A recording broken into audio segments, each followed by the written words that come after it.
Hi, this is Opinion House Media and I'm Catherine. Have a special guest how he's been in the industry. Atuambie maneno mawili matatu kuja. Kwa majina ni Idris Ndikumana, Chawa namba 2. Chawa namba 1 ni Kasipul, ni sababu yeye ni chawa wa rais. Mimi ni chawa namba 2 sababu na mimi bado ni chawa chairman of gospel Ringtone Apoko. Naam. Mimi kazi yangu ni kukuja kwa media kupromote ngoma za boss wangu, za chairman, the big chairman of gospel Ringtone Apoko, na then kuongelea maendeleo ya kampuni kubwa ya chairman of gospel Ringtone Apoko. Okay, na issue ya Christina Shusho walikuwa nasema ati kuna wasanii wengine wa kuinvitiwa, kwa nini? Hiyo kitu ilisumbua Wakenya sana. Unaelewa? Hiyo makati Christina Shusho amekuja, ilikuwa time ya Wakenya kurudilia Mwenyezi Mungu. Ilikuwa time ya Wakenya kulilia Mwenyezi Mungu mashida tunapitia. Kama vile economy inapanda, inazidi kupanda, unga, kila kitu unaona. Sasa ilikuwa time ya Wakenya kulilia Mwenyezi Mungu. Lakini ikashangaza unakuja kuta wale kama Masika, mwimbaji mzuri wa gospel hapatikani. Kama Guardian Angel, mwimbaji mzuri hapatikani. Chairman mwenyewe wa gospel hajapatikana pale. Na ilikuwa makati si wa Kenya tuimbie Mwenyezi Mungu, tumulilie Mwenyezi Mungu, tumuoneshe mahitaji zetu, sababu mambo ya economy si Kenya pekee. Unajua Tanzania wanalia, Kongo wanalia, Burundi. Sasa ni makati ilikuwa, sababu ilikuwa show, international show. Unaona, ilikuwa ya kusema kuitisha wa international wote wakuje tukae pamoja, tuimbie Mwenyezi Mungu, Mungu atuonee huruma, tuone kama maisha ya Kenya itashuka chini, maisha ya Afrika itashuka chini. Kitu katushangaza, hata ukikia kuta kwa show kunauzwa pombe. Nikaangalia mimi mwenyewe kama chawa na show ya gospel tena na pombe.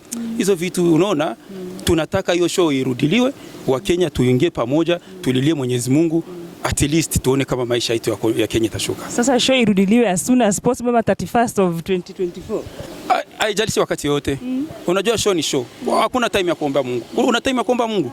Ukikuwa kwa bahari, ukikuwa kwa ndege, ukikuwa kwa barabara, mahali pote unaweza omba Mungu. Tunataka tu show irudiliwe, waipange vizuri, wale makongwe kama Masika, kama wakristi wa wa Guardian Angel, wa chairman of gospel wapatikane, wa organize kitu inakaa professional, kitu inakaa international, tulilie Mungu sisi wote wa Kenya.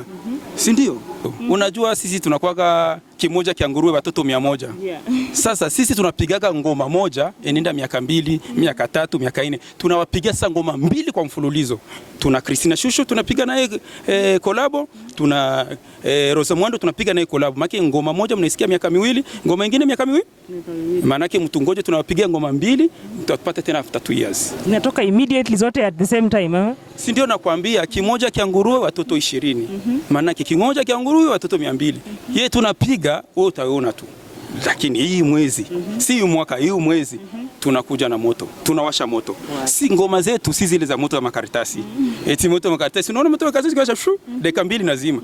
Ngoma zetu si hivyo. Ngoma zetu tukipiga ni mwaka kwa mwaka, miaka kwa miaka. Tusijue kama unanielewa. Pata. Sasa kabla tufunge utatuambia nini? Si tulikuwa nasema wa Kenya, hii ni wakati wa kusikiliza zile ngoma za kuturudisha kwa wababu zetu, wa kuturudisha, sababu tunataka economy kwanza ya Kenya ishuke. Sawa? Na gospel ndio kitu ya kwanza inafanya economy, maisha ya watu ikuwe kawaida. Unaona? Because wanasema kwa kuimba mko ndani kuomba Mungu. Unaona, unakumbuka kuna mfalme mmoja alidance hadi ngozo zote zikaanguka. Si ni nyimbo, si kuomba, kuimba. Sasa tunaleta ngoma na Christina Shusho na Rosamwando itafanya mfalme Daudi tena anakuja kucheza hapa. Mfalme Daudi alicheza. Sasa sisi tunaleta ngoma ya kupiga Kenya waseme tunacheza. Tunarudi maisha yetu ya kawaida. Uchumi ishuke, economy ishuke, kila kitu tukue sawa sawa sistangu. Sijui kama unanielewa sistangu. Nakupata kabisa. Sawa sawa. Asante sana. Nini Opinion Media, share, subscribe and yeah.